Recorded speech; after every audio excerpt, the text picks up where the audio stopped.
improve upon the spider's functionality and ease of use. The spider provides reliable and stable positioning of the limb, giving the surgeon better access and greater exposure to the joint.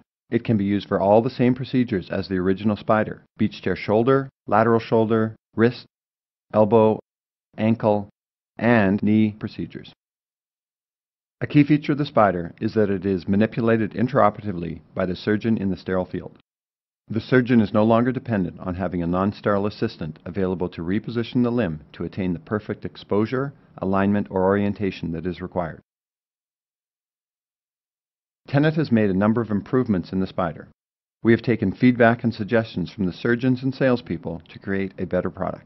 The most obvious difference is that the power supply for the spider has changed from being pneumatic to battery-powered. This change is very significant as it allows the spider to be self-contained and not dependent on the external environment for factors affecting its performance. Issues such as air connections, varying air pressure, availability of air in new outpatient clinics, or sharing an air supply with other pneumatic tools are now eliminated. Now the spider can be used anywhere. Each facility should have one battery on the SPIDER2 and one on the battery charger. When the battery needs recharging or at the end of each day of surgery, remove the battery from the SPIDER2. The battery on the charger will be fully charged if the light is green. Take the charged battery from the charger and attach it to the SPIDER2. When the charged battery is removed from the battery charger, the battery light goes from green to amber. Wait until the light turns to amber or orange, which will occur in 10 to 30 seconds. Then attach the battery that needs recharging to the charger. Connecting the battery when the light is green will prevent the battery from charging fully. The light will turn from amber to red when the battery is installed. The light will turn from red to green when the battery is fully charged. The battery slides into the battery housing on the back of the SPIDER2. Pushing the battery release button will allow the battery to be removed. When the battery is being depleted, the battery light will begin flashing. A flashing battery indicates that the battery should be swapped with a charged battery after the surgical case. If the battery is not replaced, the spider joints will not unlock when the power is too low. The new universal spider clamp is able to tighten the clamp on all sizes of OR rails by turning the clamp actuating knob. The setup button on the SPIDER2 is used to release the spider joint after the SPIDER2 is turned on, but before the switch drape or foot pedal are connected. Pressing this button allows the staff to reposition the spider arm to the appropriate location for prepping or checking range of motion before surgery is to start. There are two different receptacles for connecting the activation devices, either the foot pedal or the switch drape to the spider. The foot pedal has a cable that connects into the foot pedal connection receptacle. This will activate the SPIDER2 in a manner similar to the original spider. The switch drape operates the SPIDER2 in a much different way from the foot pedal. There's a distal push button that is part of the drape. When the switch drape is connected to the spider and the button is depressed, the spider can be moved in a manner similar to depressing the foot pedal. This is the connector from the ribbon switch that will connect into the connection receptacle. The drape has a flare that covers the connection receptacles. The activation ribbon travels the full length of the drape and terminates at the activation button. The activation button is incorporated into the drape. This drape eliminates the need for a foot pedal and places the switch where the limb is being grasped. The switch drape connects into the switch drape connection receptacle on the spider, just like the foot pedal. Ensure that the metal contact faces inward. The switch drape activation button is connected to a tag that allows the button to be adhered anywhere within 10 inches or 25 centimeters of the end of the drape. This allows the activation button to be placed on the patient's arm or leg or in a spider accessory. These alternate activation sites can provide a safer and easier activation for the surgeon. The size, strength, and weight of the SPIDER2 have been optimized to maximize the power and strength of the spider.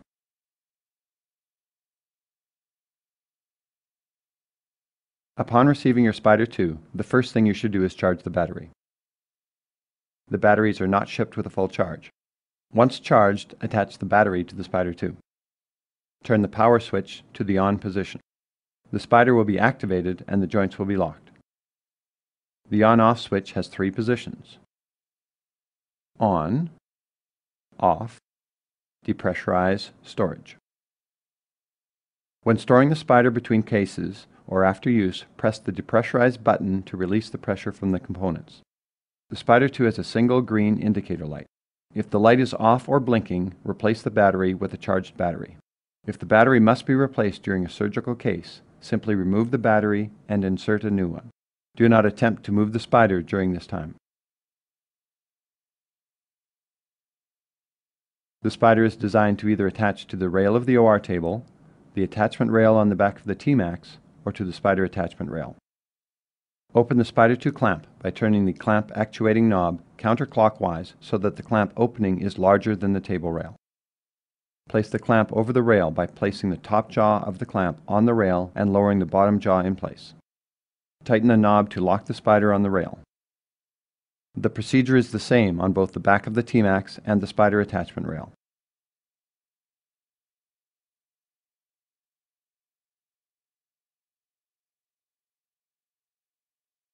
Adjust the angle of the dumbbell joint relative to the table rail by turning the clamp indexing handle counterclockwise. This separates the clamp and allows repositioning of the spider to horizontal, vertical, or a 45-degree angle. Press and hold the setup button to check the spider range of motion and orient the SPIDER2 into a convenient position for draping. The spider is draped after prepping and draping the patient. Insert a sterile piggyback into the non-sterile distal quick connect of the SPIDER2. An audible click provides assurance that the two parts are now rigidly connected. Remove the sterile switch drape from the sterile packaging if it will be used. Drape the spider with the switch drape or standard drape if the foot pedal is being used.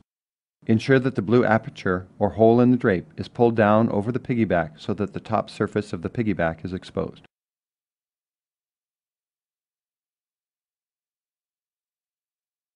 Pull the drape down the entire length of the spider.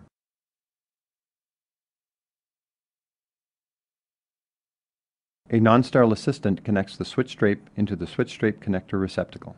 Ensure that the metal contact faces inward. If the foot pedal is being used, connect the foot pedal connector into the foot pedal connector receptacle. The connection must be lined up with the red dots on the connections lining up. The drape must completely cover all the receptacles to shield them from fluids. Tuck the drape under the clips on the spider. To move the spider, grasp the spider's slender arm. Press the switch drape release button or step on the foot pedal to release the joints and move the spider to the appropriate position to attach the accessory bar and stabilization kit to the patient. Each spider accessory has a specific setup procedure. Please consult with the IFU for instructions on the safe use of each accessory. This video will show where to secure the switch drape release button for each of the supported procedures with the SPIDER2.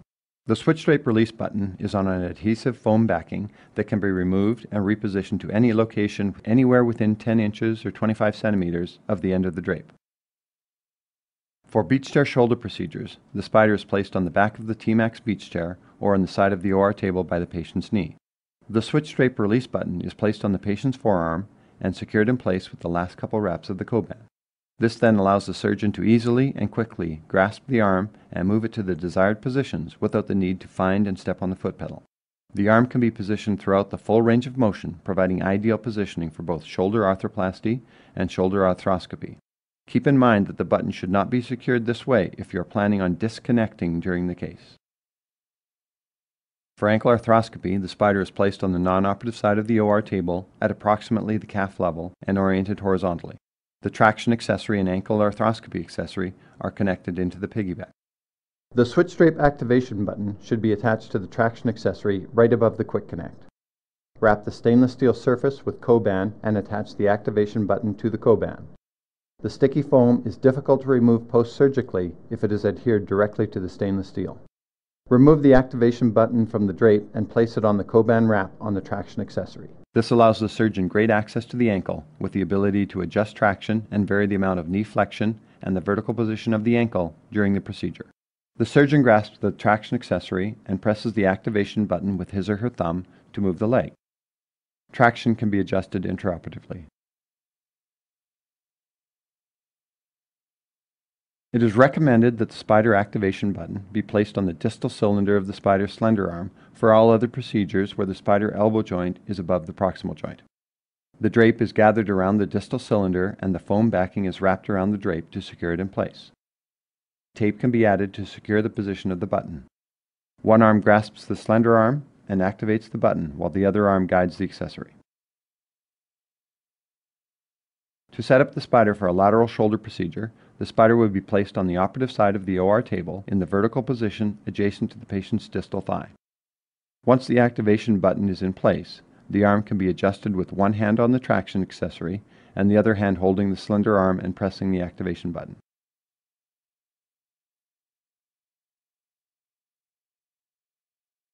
For supine elbow procedures, the spider is placed on the non-operative side of the OR table at approximately the hip level and oriented vertically. If the switch drape release button is used, it is placed on the distal cylinder of the slender arm of the spider by wrapping around the drape. One hand will hold the patient's arm while the other grasps the slender arm and presses the activation button. Extension, flexion, supination, and pronation of the arm are easily adjusted in this setup. For wrist arthroscopy, the spider is placed on the non-operative side of the OR table at approximately the chest level and oriented vertically. The switch drape release button is wrapped on the distal cylinder of the slender arm of the SPIDER2. Pronation, supination, and traction adjustments are easily done intraoperatively.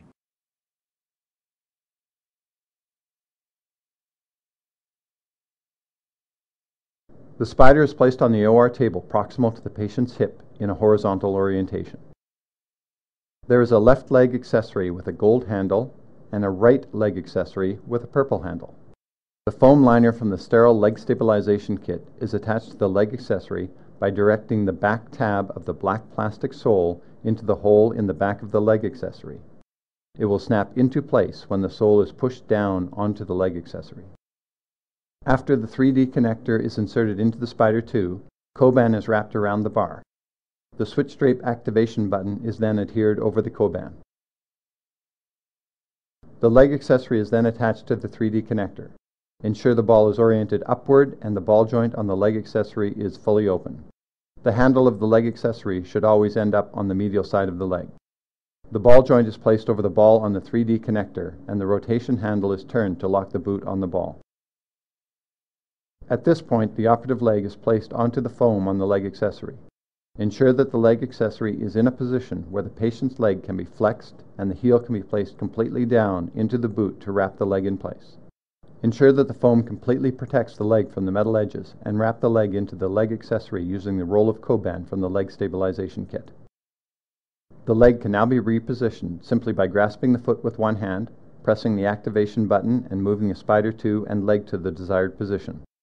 Full extension, hyperflexion, abduction, and external rotation can all be adjusted intraoperatively.